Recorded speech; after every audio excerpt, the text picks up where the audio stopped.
Hi, I'm Officer Pratt. I'm a recruiter for the Huntsville Police Department.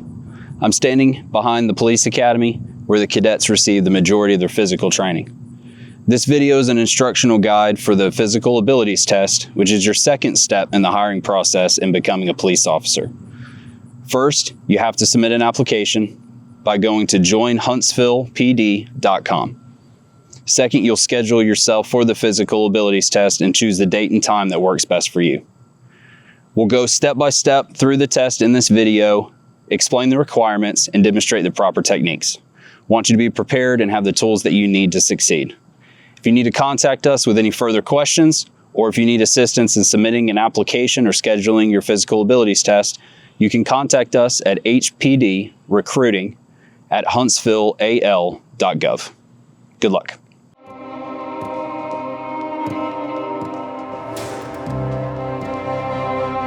In preparation for the push-up event, participants will be in a modified push-up position, arms straight, elbows locked, hands approximately shoulder width apart, and palms flat on the floor. One leg will be straight, one leg will be bent, with one knee on the floor. An assistant will position a measuring device or their fist on the ground under the participant's chest.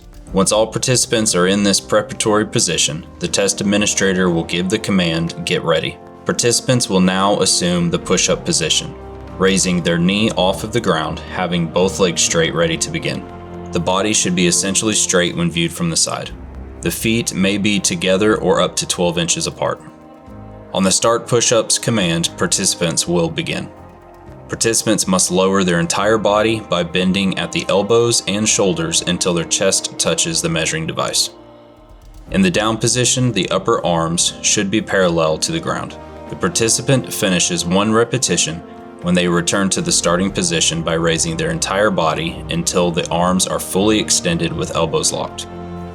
The body must remain generally straight with no arching or bowing of the back. Failure to keep the body straight, failure to properly and completely lower the entire body until the chest touches the measuring device, or failure to return to the up position will result in incorrect movements.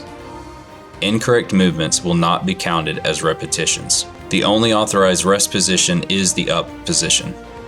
Allowing any part of the body other than the hands or feet to rest on the ground will result in immediate disqualification. Participants must complete 22 properly performed push-ups within 1 minute.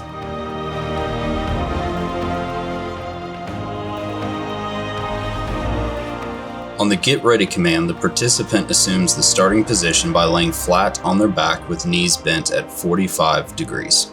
Feet may be together or up to 12 inches apart, resting flat on the ground, and may be stabilized by an assistant holding the ankles with the hands.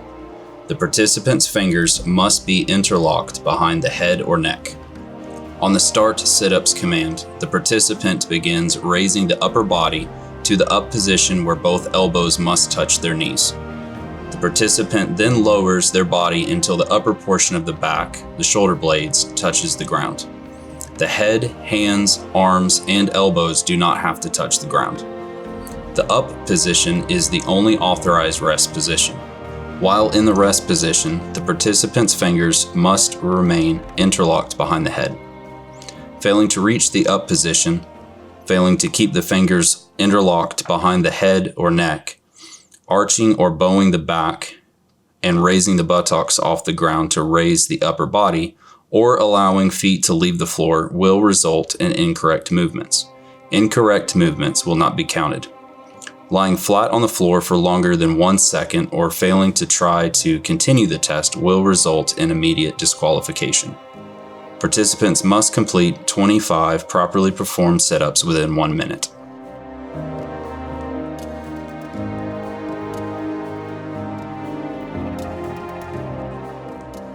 The physical agility portion of the test consists of 5 events separated by running.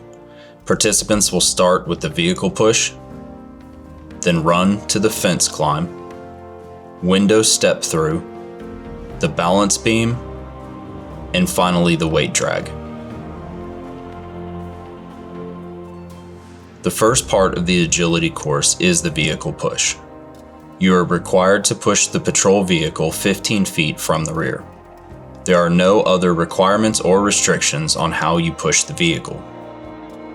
The test administrator will give the command set for the participant to get in position behind the vehicle, ready to begin the test. On the command of push, the participant will begin pushing the vehicle. Once the vehicle has been pushed 15 feet, the test grader will give the command of run. The participant will then run 50 yards to the climbing event. Upon reaching the climbing event of the course, the participant can choose to go over the wooden or chain link fence. There are no requirements or restrictions on how the participant goes over the fence. The participant will then run 50 yards to the window event. The participant is required to step through the obstacle that is 24 inches square. The participant may not jump, dive, or swing through the window opening. If the participant does not perform this event properly, the participant will perform the window obstacle again and negotiate it as required. The participant will then run 25 yards to the balance event. The balance beam is a 6-inch by 6-inch beam, 1 foot in the air and 15 feet long. Once reaching the balance event, the participant will start by placing their front foot on the beginning of the beam. After walking the length of the beam, the participant's last step will be at the end of the beam. If the participant steps or falls off the beam prior to reaching the end, they must go to the beginning of the beam and restart it. Once completed, the participant will then run 25 yards to the weight drag event. The participant is required to move a 165-pound dummy 15 feet. While the dummy has an attached pull strap, the participant may move the dummy in whatever way they wish. Once the participant reaches the required distance of the drag, the test grader will announce time, and the agility portion of the test will be concluded. Participants must successfully complete the physical agility course within 90 seconds.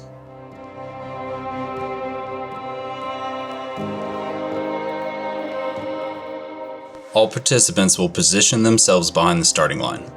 Participants may track their time with their watch or phone, but headphones, earbuds, or similar devices are not permitted.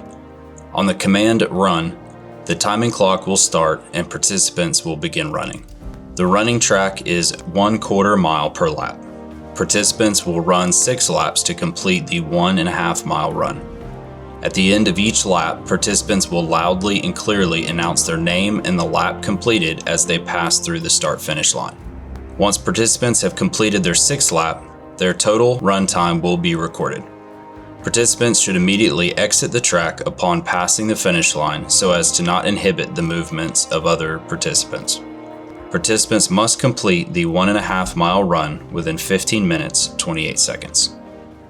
After the run, you'll come back inside the academy and meet with internal affairs investigators. They'll go over the instructions for the supplemental application and all the required documents that they need to complete your background investigation. Continue your physical training even after you complete the physical abilities test. The physical abilities test is much easier than any workout that you'll do in the academy. We hope this video has helped you, and if you need any assistance in applying or scheduling your physical abilities test, the email address and the website will be listed at the end of this video again.